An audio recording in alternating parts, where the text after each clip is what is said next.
What's going on, guys? Coming at you today with another video. Today we're going to be talking about the Mass Effect Trilogy Remaster. Stay tuned.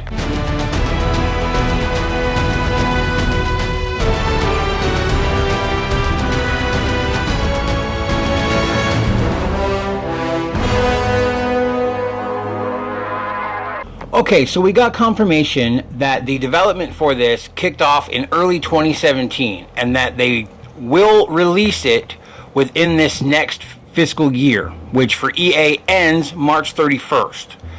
So a lot of rumors are saying September, which is the fall, but realistically what I believe they'll probably do is they'll announce it 100% official, big to do on N7 Day, and then more than likely release it the beginning of next year. I could be wrong, that's just my guess. Okay, so the main focus of this video is there is a major leak from an EA QA tester that details each game's new features and graphical changes. Okay, I'm going to go over those game by game. Now keep in mind that because this is still classified as a leak, information is subject to change. Let's get into this. Okay, starting off with Mass Effect 1. There will be major graphical and gameplay changes. Gameplay is more in line with Andromeda fluidity, but instead of the original weapon and armor systems of that game, it's going to be more streamlined like Mass Effect 3. However, this game has the least robust gameplay of the three in the remaster. The change in gameplay has been altered some to the level design, and boss battles such as Benezia will no longer be in the same room as the Rachni Queen. It is instead in a more open environment, and both of Saren's battles have had the environments expanded to offer better options for gameplay. The planet exploration from Mass Effect 1 has also been changed to be more in line with Mass Effect 3's planet scanning. However, there are still a few planets to land on. Do not expect Andromeda-sized open worlds. I would say every planet combined is about equal to Eos in terms of size and areas to explore. This game is still a relatively linear experience. The galaxy map and galaxy explorations is Mass Effect 3's version, but with more to explore in this remaster. If I had to make a comparison, the game graphically looks similar to Dragon Age Inquisition. It's not a next-gen title, but Mass Effect remade in the current gen on the Frostbite engine. Character models look good, but look even better in 2 and 3 versions of the remaster. Cut quests from the original game have been added to the remaster. Roughly about 2 to 3 hours of additional gameplay, and Saren has more backstory shown through these cutscenes. Shepard's cabin has been added to the Normandy, and companions are no longer stashed down below in the cargo hold. The sacrifice scene on Vermeer now has new cutscenes added to show the fates of the squad members from their perspective. You are also able to start romances earlier, and if you are romancing the one who was not left behind, there is an additional moment after with that particular love interest. I was told it's one of the few moments that Shepard is truly vulnerable.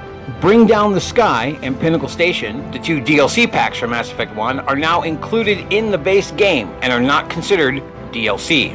Hub areas are more lively. On the Citadel, there are more NPC interactions, ambient conversations, and the club/CSEC, and certain areas of the Presidium are also completely redesigned to give it a fresh look and feel.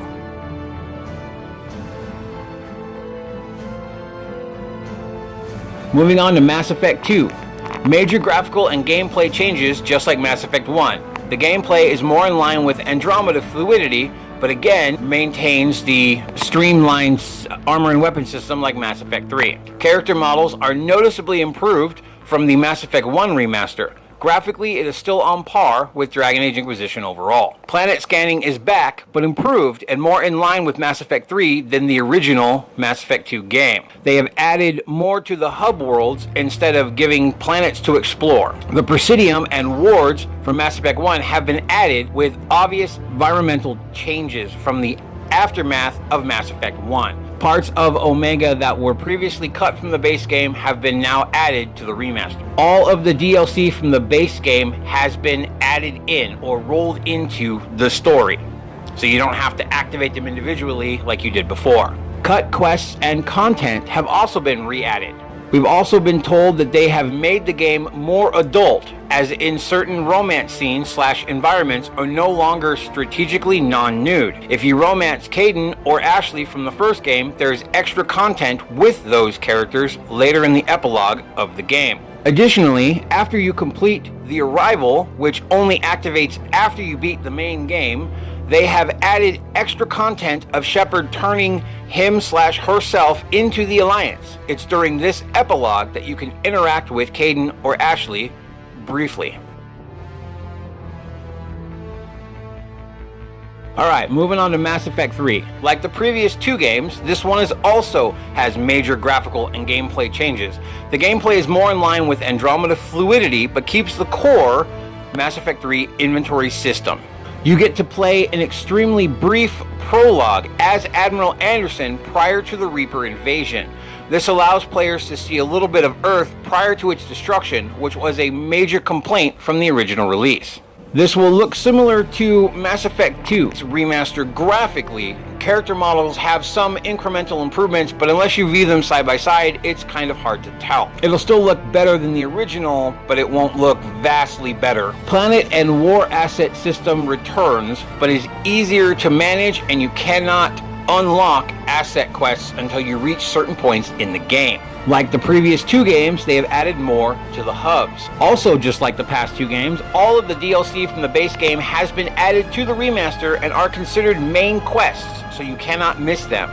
Some cut content has also been included, about 5 hours worth. Something else that is new: if you play as female Shepard, you can sleep with Arya after the Omega mission as long as you are not currently in a relationship with anyone else. Apparently, Arya frowns upon that. Like in Mass Effect 2 Remaster, they have made the game more adult, as in certain romance scenes / environments are no longer strategically non-nude. They have also added a bit more to the ending of the game. Any romance interest you have, assuming they are still alive, will be able to have a physical, in-person goodbye with Shepard before the final mission. The ending, for the most part, has been left relatively unchanged. However, some of the cut content is more towards the end of the game, so it fluffs it up more. So, honestly, when I heard this game was being remastered, I just assumed it was going to be graphically. But they're actually adding in scenes that were originally cut out, they're rearranging some stuff, they're adding in new things I wasn't expecting them to do. That's pretty awesome. They're adding in whole new areas that didn't exist before on the Citadel. They're giving you more character interactions, giving you more of that connection to your crew. It sounds like they're making the 3 more streamlined together as a cohesive unit, or a more cohesive unit than it already was. Which to me sounds great. Now, like I said, this is still classified as a leak, so, take it with a grain of salt. But if these are accurate, this remaster is going to be absolutely phenomenal. So I'm very excited for that. Anyways, guys, that's it for this video. Like and share. Definitely share. This needs to get out there. People need to know that this is happening. Consider subscribing, maybe hit that bell so you know when new content drops. Anyways, thank you for watching, and I will catch you guys in my next video. Later.